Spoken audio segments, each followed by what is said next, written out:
Hello to all, welcome to my YouTube channel. आज अपने agriculture biology के second chapter biotechnology and plant tissue culture जैव प्रौद्योगिकी और पादप उत्तक संवर्धन इसके 40 मोस्ट इम्पोर्टेंट एमसीक्यू डिस्कस करेंगे जो आपके बोर्ड एग्ज़ाम के पॉइंट ऑफ व्यू से वेरी इंपॉर्टेंट हैं। अगर आप इन 40 क्वेश्चंस को बहुत अच्छे से कर लोगे तो आपके एग्ज़ाम में आने वाले इस चैप्टर के जो एमसीक्यू हैं उनमें कोई भी क्वेश्चन ऐसा नहीं होगा जो छूट जाएगा, यानी कि आपको अलग से कोई एमसीक्यू करने की ज़रूरत नहीं पड़ेगी। ठीक है, इससे पहले अपने फर्स्ट चैप्टर के 40 एमसीक्यूज़ वाला वीडियो अपलोड कर चुके हैं। अगर आपने वो नहीं देखा तो आप इस वीडियो के डिस्क्रिप्शन में उसका लिंक दिया है, आप वहाँ से देख सकते हो। ठीक है, तो शुरू करते हैं। पहला क्वेश्चन है, सर्वप्रथम पुनर्योगज डीएनए बनाने का श्रेय, यानी सबसे पहले रिकॉम्बिनेंट डीएनए जीव जो है, एनिमल जो है, वो बनाने का श्रेय किसको जाता है। यहाँ इंपॉर्टेंट चीज़ ये है कि यहाँ सिर्फ डीएनए का नहीं पूछा हुआ, यहाँ डीएनए ऑर्गेनिज्म का पूछा हुआ है ना। तो रिकॉम्बिनेंट डीएनए ऑर्गेनिज्म बनाने का सबसे पहले जो श्रेय है वो स्टेनले कोहन व हर्बर्ट बोर को जाता है। ठीक है, तो इसका बी ऑप्शन हो जाएगा, Stanley Cohen and Herbert Boyer. Second question है, सर्वप्रथम पुनर्योगित डीएनए बनाने का श्रेय। अब यहाँ पर वो पीछे वाले से ये डिफरेंट है, वहाँ रिकॉम्बिनेंट डीएनए ऑर्गेनिज्म के बारे में पूछा गया था और यहाँ सबसे पहले रिकॉम्बिनेंट डीएनए किसने बनाया इसके बारे में पूछा गया है। तो सबसे पहले रिकॉम्बिनेंट डीएनए जो बनाया गया था वो पॉल बर्ग द्वारा बनाया गया था। ठीक है, ये बनाया था इसने 1972 के अंदर। और पिछला जो क्वेश्चन था जिसमें अपने ये देखा कि रिकॉम्बिनेंट डीएनए ऑर्गेनिज्म किसने बनाया था, तो ये स्टेनले कोहन व हर्बर्ट बोर ने बनाया था 1973 के अंदर। ठीक है, तो ये दोनों क्वेश्चन अच्छे से ध्यान रखना। थर्ड क्वेश्चन है, सर्वप्रथम जीवाणु के एंटीबायोटिक रोधिता यानी कि प्रतिजैविक रोधिता के जीन का संस्थानांतरण किस पादप में किया गया, यानी किस पादप में एंटीबायोटिक रोधिता उत्पन्न करने के लिए जीवाणु का जीन डाला गया। तो ये डाला गया टोबैको के अंदर, तंबाकू के अंदर। ठीक है, 1983 के अंदर ये किया गया टोबैको के अंदर। ठीक है, तो ये याद रखना, बहुत अच्छा क्वेश्चन है। नेक्स्ट क्वेश्चन, डीएनए की प्रतियां बनाने वाला एंजाइम है, यानी कि जब अपने रिकॉम्बिनेंट डीएनए बना लेते हैं जिसमें अपने डिजायर्ड जीन के साथ जो वांछित जीन है उसके साथ दूसरा डीएनए जोड़ लेते हैं, तो उसकी जो कॉपियां बनानी होती है, मतलब उसकी आप ये कह सकते हो कि उसको उसके नंबर को बढ़ाना होता है आपको। तो इसमें कौन सा एंजाइम यूज किया जाता है, तो इसमें यूज किया जाता है डीएनए पॉलीमेरेज। ठीक है, तो डीएनए की कॉपीज बनाने वाला जो एंजाइम है वो है डीएनए पॉलीमेरेज। नेक्स्ट क्वेश्चन, मानव में इंसुलिन उत्पादन को कोडित करने वाले जीन को किस बैक्टीरिया में स्थानांतरित करके इंसुलिन का उत्पादन किया जा रहा है। रिकॉम्बिनेंट डीएनए टेक्नोलॉजी के अंदर अपने यही देखते हैं कि जो डिजायर्ड जीन होते हैं उसको किसी भी वेक्टर के अंदर या ऑर्गेनिज्म के अंदर ट्रांसफर करके उनसे वो प्रोडक्ट की फॉर्मेशन करवाई जाती है ना।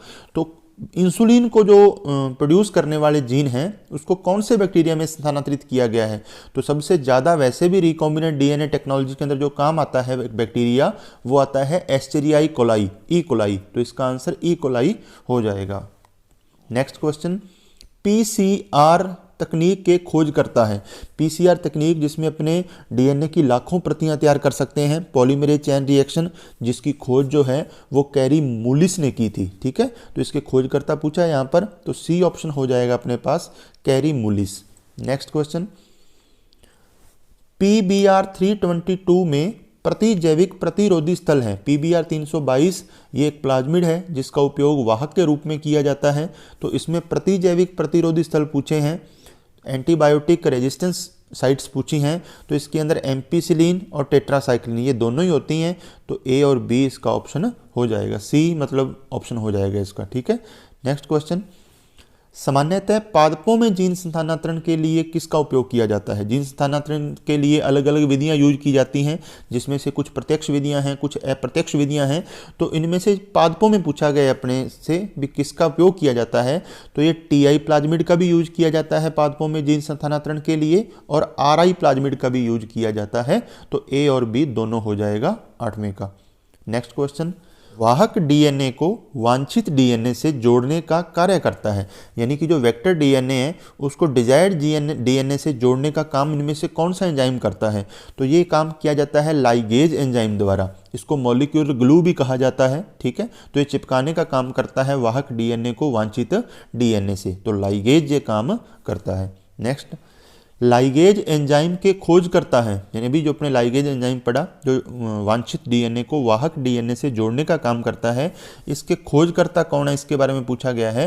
तो इसको 1967 के अंदर 1967 के अंदर मार्टिन गैलेर्ट, ठीक है, इसने खोजा था, मार्टिन गैलेर्ट ने। तो ए ऑप्शन हो जाएगा 10th क्वेश्चन का। 11th नंबर क्वेश्चन है, आनुवांशिक पदार्थ पृथक करने के लिए, यानी कि जो न्यूक्लिक एसिड है यानी किसी के डीएनए को अलग करना है, तो इसके लिए कौन से एंजाइम का यूज किया जाता है?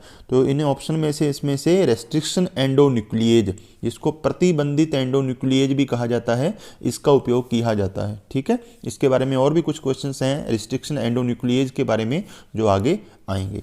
नेक्स्ट, अनुवांशिक अभियांत्रिकी में यानी कि जेनेटिक इंजीनियरिंग जो है उसमें प्रयोग होने वाले दो महत्वपूर्ण बैक्टीरिया हैं, यानी सबसे ज़्यादा जो उपयोग किया जाता है जेनेटिक इंजीनियरिंग के अंदर वो कौन से बैक्टीरिया का ग्रुप है?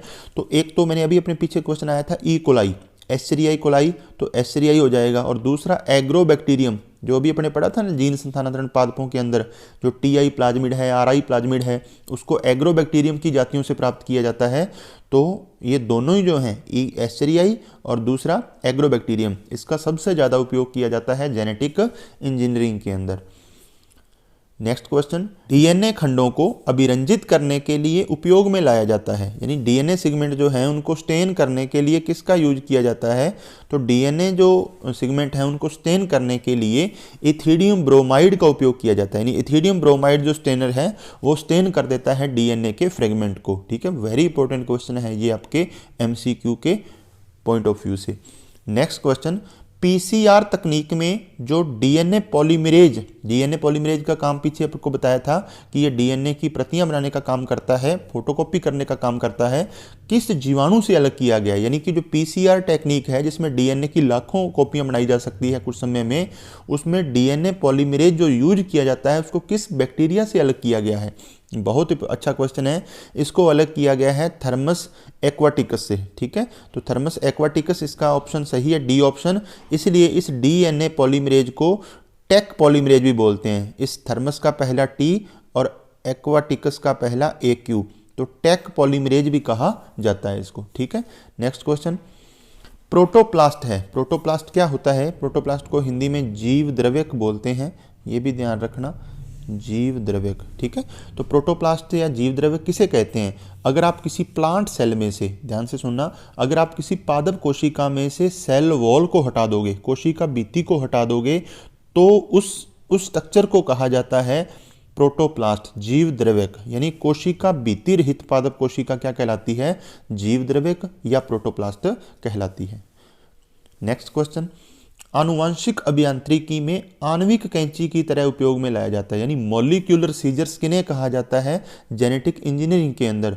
तो पीछे भी एक क्वेश्चन था, जो आनुवांशिक पदार्थ को अलग करने के लिए किसका यूज किया जाता है? तो रेस्ट्रिक्शन एंडोन्यूक्लिएज का यूज किया जाता है, प्रतिबंधित एंडोन्यूक्लिएज का यूज किया जाता है, ठीक है। तो इसको मॉलिक्यूलर सीजर भी बोलते हैं, आणविक कैंचियां भी कहा जाता है, ठीक है। क्यों कहा जाता है इसका क्वेश्चन भी आगे आ जाएगा एक। रेस्ट्रिक्शन एंडोन्यूक्लिएज एंजाइम का मुख्य काम क्या है, यानी ये काम करता क्या है? तो सभी ऑप्शन देखेंगे पहले ध्यान से, फिर अपने जो सही ऑप्शन है उसको टिक करेंगे। ये आरएनए सूत्र को काटता है, गलत है। ये डीएनए सूत्र को काटता है, ये ऑप्शन सही है। ये आरएनए सूत्र को काटता है, ये दोबारा आ गया ऑप्शन है ना, सेम हो गया, चलो कोई नहीं। ये डीएनए सूत्र को विशिष्ट स्थलों पर काटता है। देखो ऑप्शन तो ये भी सही है कि डीएनए को सूत्र को काटता है, लेकिन सबसे ज्यादा ऑप्शन जो सही है वो ये है, ये डीएनए जो सूत्र है उनको स्पेसिफिक साइट से काटने का काम करता है, ठीक है। तो डी ऑप्शन हो जाएगा इसका, रेस्ट्रिक्शन एंडोन्यूक्लिएज एंजाइम डीएनए जो स्ट्रैंड होता है उसको स्पेसिफिक साइट से काटने का काम करता है, ठीक है। नेक्स्ट क्वेश्चन, इकोआर1 डीएनए खंड को काटता है। ये इकोआर1 जो है ये एक रिस्ट्रिक्शन एंडोन्यूक्लिएज एंजाइम है, ठीक है। तो ये डीएनए खंड को अभी बात की थी पीछे अपने कि ये स्पेसिफिक साइट से काटता है, ऐसे नहीं कि कहीं से भी कट लगा देगा। हर एक जो रिस्ट्रिक्शन एंडोन्यूक्लियेज एंजाइम होता है उसकी ये विशेषता है कि वो दो निश्चित नाइट्रोजन बेस जो होते हैं उन्हीं के बीच में कट लगाता है। तो इको R1 जो है वो डीएनए को ग्वानिन और एडेनिन यानी G और A के बीच में से काटने का काम करता है। नेक्स्ट क्वेश्चन, प्राकृतिक रूप से रिस्ट्रिक्शन एंडोन्यूक्लियेज पाया जाता है, यानी कि रिस्ट्रिक्शन एंडोन्यूक्लियेज जो अभी अपने बात की है ये मिलता कहाँ से है, एंजाइम किसमें पाया जाता है? तो प्राकृतिक नेचुरल रूप में ये बैक्टीरिया से अलग किया जाता है, जीवाणुओं से इसको अलग किया जाता है। ठीक है। नेक्स्ट, वाहक डीएनए है, यानी वेक्टर के रूप में किस डीएनए का उपयोग किया जाता है? तो वेक्टर के रूप में जो आपको ऑप्शन दिए हुए इनमें से प्लाज्मिड का यूज किया जाता है ना। एक्स्ट्रा क्रोमोसोमल डीएनए होता है ये बैक्टीरिया के अंदर, अतिरिक्त गुणसूत्रीय डीएनए कहा जाता है प्लाज्मिड को। हालांकि इसके अलावा और भी कुछ वेक्टर हैं जिनको यूज किया जाता है, जैसे बैक्टीरियोफेज है, कॉस्मिड है, आजकल तो कुछ वायरस भी वेक्टर के रूप में यूज किए जा रहे हैं, है ना। तो लेकिन अपने ऑप्शन के हिसाब से इन ऑप्शंस में सिर्फ प्लाज्मिड ऐसा है जो वेक्टर का काम करता है और जो डीएनए है। ठीक है। नेक्स्ट, टीआई प्लाज्मिड का वह क्षेत्र जो जीनों की पूर्ण अभिव्यक्ति के लिए आवश्यक होता है, यानी टीआई प्लाज्मिड में ऐसा कौन सा रीजन है जो जीनों की पूर्ण अभिव्यक्ति के लिए आवश्यक है? तो ये वायरुलेंस रीजन होता है, जिसको शॉर्ट में VIR रीजन कहा जाता है। बहुत इंपॉर्टेंट क्वेश्चन है आपके MCQ के पॉइंट ऑफ व्यू से। ठीक है। नेक्स्ट क्वेश्चन, जंतु कोशिका में जीन स्थानांतरण की मुख्य प्रत्यक्ष विधि है। देखो, जीन ट्रांसफर की वैसे तो ये सभी विधियां जीन ट्रांसफर की डायरेक्ट मेथड हैं, प्रत्यक्ष विधियां हैं। इलेक्ट्रोपोरेशन भी है, शॉटगन भी है, माइक्रो इंजेक्शन भी है ना। अगर आपसे ये पूछे कि जीन स्थानांतरण की 3 मुख्य प्रत्यक्ष विधियों के नाम लिखो तो तीनों लिख सकते हो, लेकिन यहाँ जंतु कोशिका में पूछा गया है। इसमें से इलेक्ट्रोपोरेशन और शॉटगन ये मुख्यतः यूज की जाती हैं प्लांट सेल के लिए। ठीक है। जबकि माइक्रो इंजेक्शन जो है ये मुख्यतः मूल रूप से यूज की जाती है किसके लिए? जंतु कोशिका के लिए। ठीक है। तो माइक्रो इंजेक्शन इसका आंसर हो जाएगा। नेक्स्ट क्वेश्चन, लाइपोफेक्शन विधि का विश्लेषण करने वाले वैज्ञानिक हैं, यानी लाइपोफेक्शन विधि जो है उसका विश्लेषण किसने किया? देखो, पीछे अपने 3 मेथड्स बताए आपको, डायरेक्ट मेथड जीन ट्रांसफर के, चौथा मेथड लाइपोफेक्शन विधि जो है ये भी डायरेक्ट मेथड है जीन ट्रांसफर का। तो इसका सबसे पहले जो विश्लेषण करने वाले वैज्ञानिक हैं वो बोंगेहम है ना। तो डी हो जाएगा इसका। बोंगेहम ने इसका जो विश्लेषण है वो 1965 के अंदर किया था, यानी लाइपोफेक्शन विधि जो है वो बोंगेहम द्वारा 1965 के अंदर दी गई थी। नेक्स्ट क्वेश्चन, टीडीएनए यानी ट्रांसफर डीएनए जो है उसकी माप लगभग कितनी होती है? बहुत बहुत इंपॉर्टेंट क्वेश्चन है। टीडीएनए की माप जो है, स्थानांतरण टीडीएनए की माप जो है वो 23 kb होती है, 23 kb का होता है। ठीक है, लगभग। तो इसका ऑप्शन बी हो जाएगा। और ये अपनी बुक में ऐसा ही मतलब ये फैक्ट दिया हुआ है 23 kb, तो आपको ये बहुत अच्छे से ध्यान रखना है। नेक्स्ट, किसी पादप कोशिका में टीडीएनए की अधिकतम प्रतियां कितनी हो सकती हैं? अधिकतम पूछा है अपने से, है ना। वैसे तो एक भी हो सकती है, लेकिन मैक्सिमम जो इसकी कॉपीज हैं टीडीएनए की प्लांट सेल के अंदर वो 12 हो सकती हैं। तो आपसे रेंज पूछ ले तो 1 से लेकर कितनी हो सकती हैं? 12 हो सकती हैं। ठीक है। नेक्स्ट क्वेश्चन, cDNA के निर्माण में प्रयुक्त होता है, यानी कॉम्प्लीमेंट्री डीएनए का निर्माण किससे किया जाता है? देखो, कॉम्प्लीमेंट्री डीएनए या cDNA का निर्माण जो है वो mRNA से किया जाता है। ठीक है, mRNA से किसका निर्माण किया जा सकता है? cDNA का निर्माण किया जा सकता है। और इसके लिए एक एंजाइम यूज किया जाता है जिसको रिवर्स ट्रांसक्रिप्टेज कहा जाता है। ये याद रखना, mRNA से cDNA बनाते समय किस एंजाइम का यूज किया जाता है? तो रिवर्स ट्रांसक्रिप्टेज एंजाइम का यूज किया जाता है। नेक्स्ट क्वेश्चन, द्विबीजपत्री ट्रांसजेनिक प्लांट जिसमें कोई दूसरा डीएनए का फ्रेगमेंट इंसर्ट किया हो, ऐसे प्लांट को ट्रांसजेनिक प्लांट बोलते हैं। तो ये सभी जो हैं ये डाइकोट्स ट्रांसजेनिक प्लांट के उदाहरण हैं। टोबैको है, आलू है, सोयाबीन है। ठीक है। नेक्स्ट, एक बीजपत्री ट्रांसजेनिक प्लांट, तो ट्रांसजेनिक प्लांट तो वही अभी पीछे बताया। एक बीजपत्री पूछे हैं तो चावल भी है, गेहूं भी है, जई भी है, तो ऑल ऑफ अबव हो जाएगा। नेक्स्ट क्वेश्चन, बीटी कॉटन में जीवाणु से कौन से प्रोटीन का निर्माण करने वाला जीन प्रवेशित करवाया गया? बीटी कॉटन जो एक हाइब्रिड किस्म है कॉटन की, ठीक है, तो इसमें कौन सा प्रोटीन का निर्माण करने वाला जीन डाला गया है? तो ये डाला गया है क्राई प्रोटीन, इसको क्राई जीन बोलते हैं जो जीन डाला गया है। तो क्राई प्रोटीन के निर्माण करने वाला जीन इंसर्ट करवाया गया है। बहुत इंपॉर्टेंट क्वेश्चन है। नेक्स्ट, ट्रांसजेनिक मक्का में किस अमीनो अम्ल की अधिकता, यानी कि जो ट्रांसजेनिक मेज की किस्म तैयार की गई है उसमें कौन से अमीनो एसिड की अधिकता वाले प्रोटीन उत्पादक जीन को प्रवेश करवाया गया है। तो सबसे ज़्यादा जो अमीनो एसिड चाहिए जो ट्रांसजेनिक मक्का जो तैयार किया गया जिस पर्पज़ के लिए, तो वो है लाइसीन। ठीक है, लाइसीन के लिए किया गया है। तंबाकू व तोरिया में नर बंध्यता मेल स्टेरिलिटी को उत्पन्न करने वाला कौन सा जीन प्रवेश करवाया गया है। तो तंबाकू के अंदर और तोरिया के अंदर मेल इनफर्टिलिटी को उत्पन्न करने वाला जो जीन है वो करवाया गया है बार्नेज जीन। सी ऑप्शन हो जाएगा इसका। ठीक है, नेक्स्ट, नाइट्रोजन स्थिरीकरण से संबंधित जीन है, यानी नाइट्रोजन का फिक्सेशन करने वाला जो जीन पाया जाता है जो राइजोबियम वगैरह हैं उनके अंदर जो ये काम करवाता है, क्योंकि कोई भी जो लक्षण है उसको जीन निर्धारित करता है, तो उनमें जो जीन संबंधित है इस नाइट्रोजन फिक्सेशन से वो है निम्फ जीन। ठीक है, तो डी ऑप्शन हो जाएगा 32वें का। नेक्स्ट क्वेश्चन, उत्तक संवर्धन आरंभ करने के लिए उपयोग में लाए जाने वाले पौधे से लिए गए उत्तक या अंग के काटे गए टुकड़े क्या कहलाते हैं। यानी जब आप प्लांट टिश्यू कल्चर को शुरू करते हैं तो उसके लिए अपने प्लांट का कोई पार्ट चाहिए, चाहे उसका टिश्यू हो चाहे ऑर्गन हो, उसको क्या कहा जाता है, तो उसको एक्स प्लांट कहा जाता है, कर्तोत्तक कहा जाता है। बहुत इंपॉर्टेंट क्वेश्चन है क्योंकि आपसे ये भी पूछा जा सकता है एग्जाम्पल में कि कर्तोत्तक किसे कहते हैं। तो ऑप्शन उत्तर हो जाएगा उत्तक संवर्धन आरंभ करने के लिए उपयोग में लाए जाने वाले पौधे से लिए गए उत्तक या अंग के टुकड़े क्या कहलाते हैं, कर्तोत्तक या एक्सप्लांट कहलाते हैं। ठीक है, नेक्स्ट, संवर्धन माध्यम को जर्महीन करने के लिए, यानी कि जो आप टिश्यू कल्चर के लिए मीडियम ले रहे हो उसको एंटीसेप्टिक बनाने के लिए किस ताप व किस दाब पर ऑटोक्लेव किया जाता है। ठीक है, तो ये किया जाता है 120 डिग्री पर और 15 पाउंड स्क्वायर इंच, 15 पाउंड वर्ग इंच पर। ठीक है, तो इतना ताप और दाब होना चाहिए ऑटोक्लेव के अंदर। तो बी ऑप्शन हो जाएगा 34वें का। नेक्स्ट क्वेश्चन, किसी भी पादप कोशिका के संवर्धन से नए पादप बनाने की क्षमता, यानी एक ही कोशिका से अगर पूरा प्लांट बनाया जा सके, इस क्षमता को क्या कहते हैं प्लांट सेल के लिए, तो इसको पूर्ण शक्तता कहा जाता है, टोटिपोटेंसी कहा जाता है। बहुत इंपॉर्टेंट क्वेश्चन है, आपसे एग्जाम में ये पूछा जा सकता है कि पूर्ण शक्तता किसे कहते हैं। तो पूर्ण शक्तता का मतलब है किसी भी पादप कोशिका के संवर्धन से नए पादप बनाने की क्षमता पूर्ण शक्तता कहलाती है। नेक्स्ट क्वेश्चन, निम्नलिखित में से पादप का कौन सा भाग वायरस के संक्रमण से मुक्त होता है।